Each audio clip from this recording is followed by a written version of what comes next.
आपले सर्वांचे Radiance update या यूट्यूब चॅनलवर स्वागत आहे. मित्रांनो, आज आपण या व्हिडिओच्या माध्यमातून शिक्षण विभाग जिल्हा परिषद सिंधुदुर्ग यांच्या वतीने 20/5/2024 रोजी पवित्र पोर्टलद्वारे जिल्हा परिषद सिंधुदुर्ग येथे सिलेक्शन झालेले जे उमेदवार आहेत 557 मराठी माध्यमाचे, उर्दू माध्यमाचे 11 उमेदवार आहे यांना समुपदेशन प्रक्रियेसाठी उपस्थित राहण्यासंदर्भात जिल्हा परिषदेचे मुख्य कार्यकारी अधिकारी सिंधुदुर्ग यांच्या मान्यतेने बोलावण्यात येणार आहेत किंवा त्यांना जे समुपदेशनाकरिता उपस्थित राहण्यासंदर्भात आदेश त्यांनी दिलेले आहेत. यामध्ये 23/5 आणि 24/5 या 2 तारखेला त्यांना बोलावण्यात आलेलं आहे. या 2 दिवशी त्यांचं जे काउन्सिलिंग असणार आहे ते होणार आहे, समुपदेशन ज्याला आपण म्हणतो.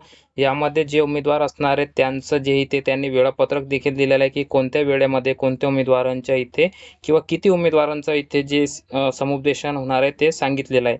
यामध्ये महत्त्वाची बाब अशी आहे की TET बोगस जे उमेदवारांचा यादीत नाव असेल त्यांच्या संदर्भात देखील त्यांनी एक सूचना केलेली आहे की TET गैरव्यवहारातील उमेदवारांना त्यांचं जे कॅरेक्टर सर्टिफिकेट असणार आहे तर तो गुन्हे अन्वेषण सायबर पुणे यांच्या शाखेकडून जे प्राप्त झाल्यानंतरच नियुक्ती दिली जाणार आहे. त्यामुळे संबंधित उमेदवारांनी सदर समुपदेशनास उपस्थित राहण्याची आवश्यकता नाही, अशी माहिती त्यांनी इथे सांगितलेली आहे.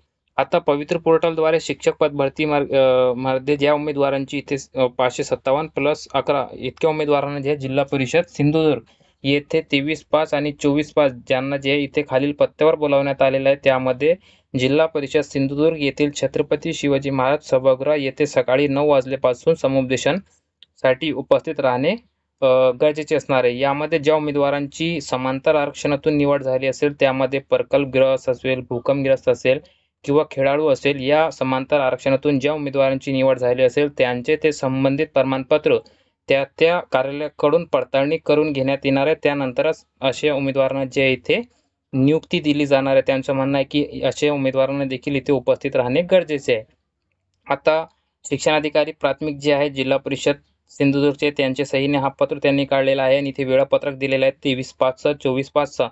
यामध्ये प्राथमिक पदवीधर शिक्षकांना वेगळ्या टाईमावर बोलावण्यात आलेलं आहे आणि पदवीधर शिक्षकांना देखील इथे त्यांचा टाईम इथे वेगळा आहे. सर्वांनी आपला जे वेळ असणार आहे ते बघून आणि आपला मेरिट यादीत जे नंबर आहेत ते तपासून इथे त्या वेळेमध्ये उपस्थित राहणे आवश्यक असणार आहे. तर मित्रांनो, ही छोटीशी अपडेट होती. यामध्ये आपण सिंधुदुर्ग जिल्हा परिषदेकरिता ज्या उमेदवारांची सिलेक्शन इथे झालेलं आहे त्याची माहिती घेतलेली आहे.